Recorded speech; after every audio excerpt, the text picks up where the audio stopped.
Kevin Love doing Kevin Love things is vital to the Cleveland Cavaliers postseason, which means he'll either be lauded or lambasted according either to his stats line or where each series stands at any given moment.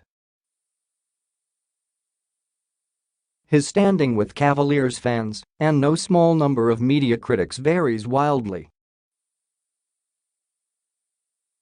The way Love has handled his place in Cleveland's pecking order behind LeBron James through 4 years of long playoff runs sometimes earns him the respect shown over time to former Miami big man and future Hall of Famer Bosh.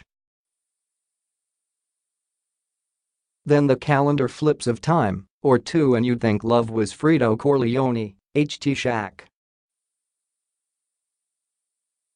By the time this Cavs era is done, we can expect to hear clamoring once again to trade Love.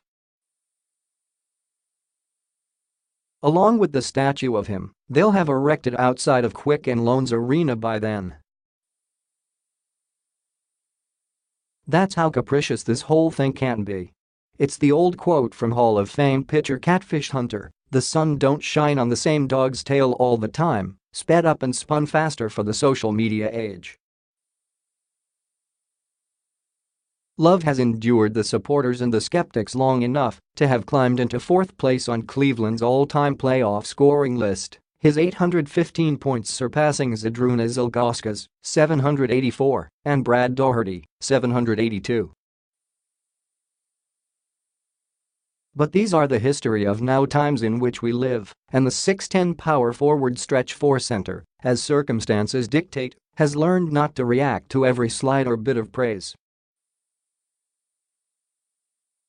That kind of almost transcends sports, Love said after Cleveland series clinching Game 4 against Toronto this week. It becomes so much of "what have you done for me lately?" It's pretty. I don't know if fickle is the right word, but it's so hit and miss. If you have one bad game, people will jump on you. They'll say, "Oh, he's trash. He's not this, he's not that." It sounds so illusory, with the staying power of a sugar cube in a thunderstorm. Paper thin. That's what it is, it's paper thin, Love said in his corner of the Cavs locker room at the Q. In a few minutes, the 10-year veteran would take to the podium alongside James to talk about their 11th consecutive Eastern Conference Series victory in their 4 years together. One poor performance, though, and not just Love, they'd both be hearing about it. "What I've learned, in sports, fortune and momentum can change so fast," Love said.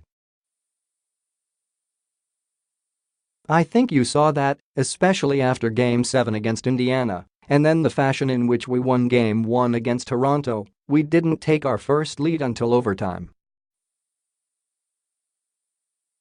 I think that changed our postseason and put us in a more positive light. Guys started getting more success throughout our entire lineup. Guys started seeing more playoff time than they'd ever seen prior. Now we get a sweep, a few days rest and hopefully a chance to bounce back to the finals." Yet it was only 2 weeks ago that James himself put some pressure on Love to step up, right now.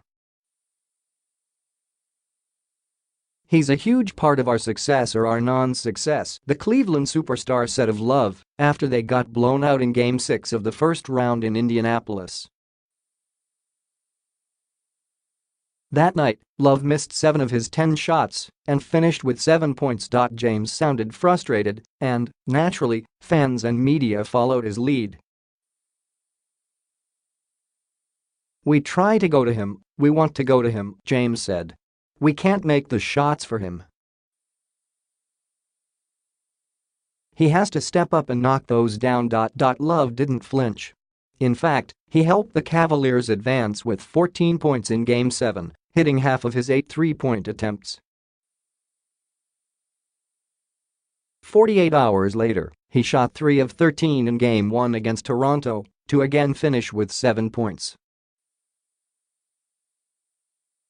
And so, it goes. Love is averaging 14.7 points and 10.1 rebounds this postseason, but his scoring average is off by nearly 3 points from the regular season.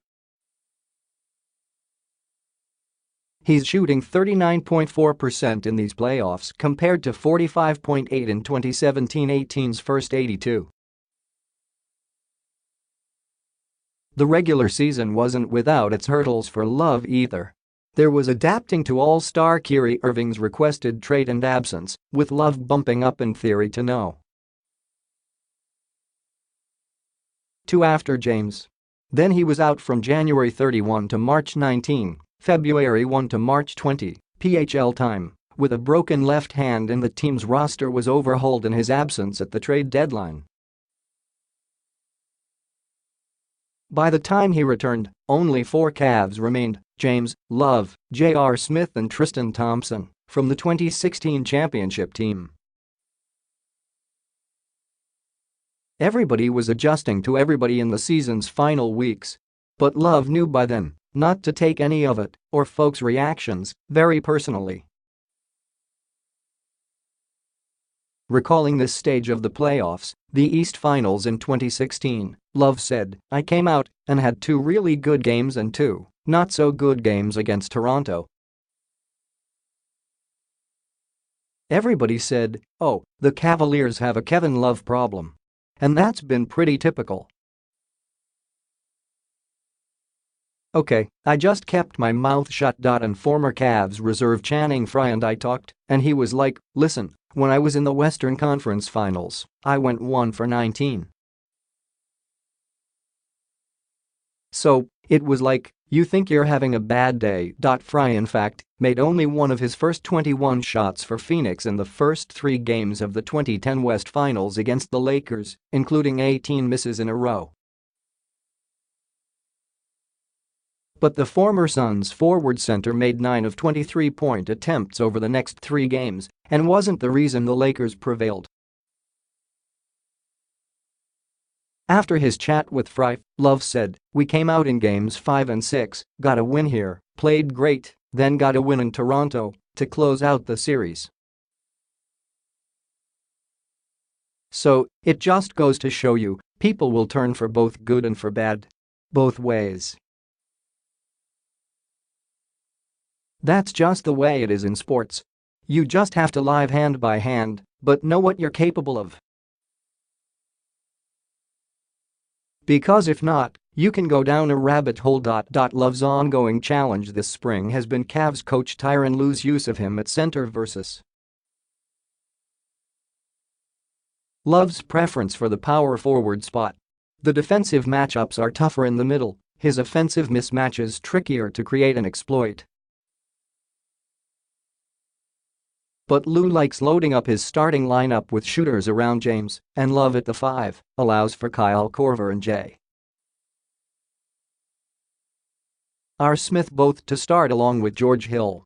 When Thompson does play off the bench, Love gets to shift.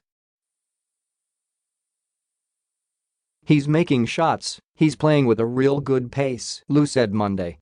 "Defensively, he's got a few blocked shots, some deflections at the basket. He's been good for us.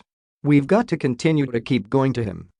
Kevin's been doing a really good job just changing his pace and speeds." Love's ability to pull Toronto's Jonas Valanciunas or Serge Ibaka outside in games 2 and 3 of the East Semis, good for a total of 53 points on 18 of 35 shooting, prompted Raptors coach Dwayne Casey to move Valanciunas to the bench for Game 4. Didn't matter, Love scored 23 in the Cavaliers' breezy victory.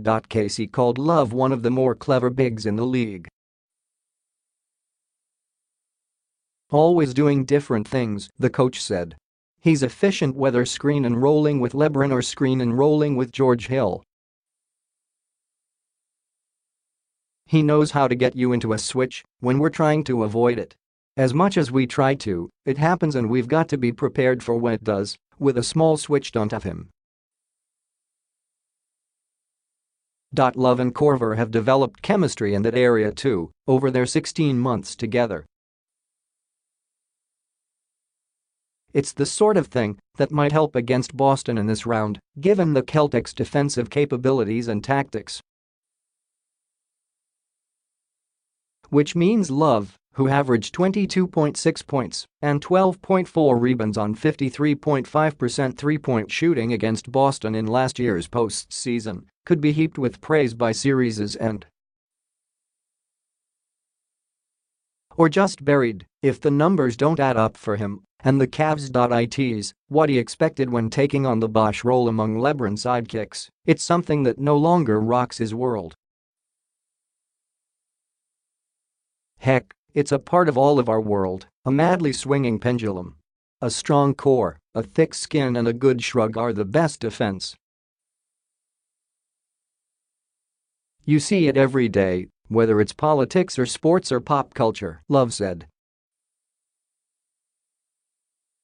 There's this 24-hour news cycle, and there has to be some sort of story. Like I said after Game 2 against the Raptors, in which he pounded them inside while scoring 31 points, I didn't forget how to play basketball.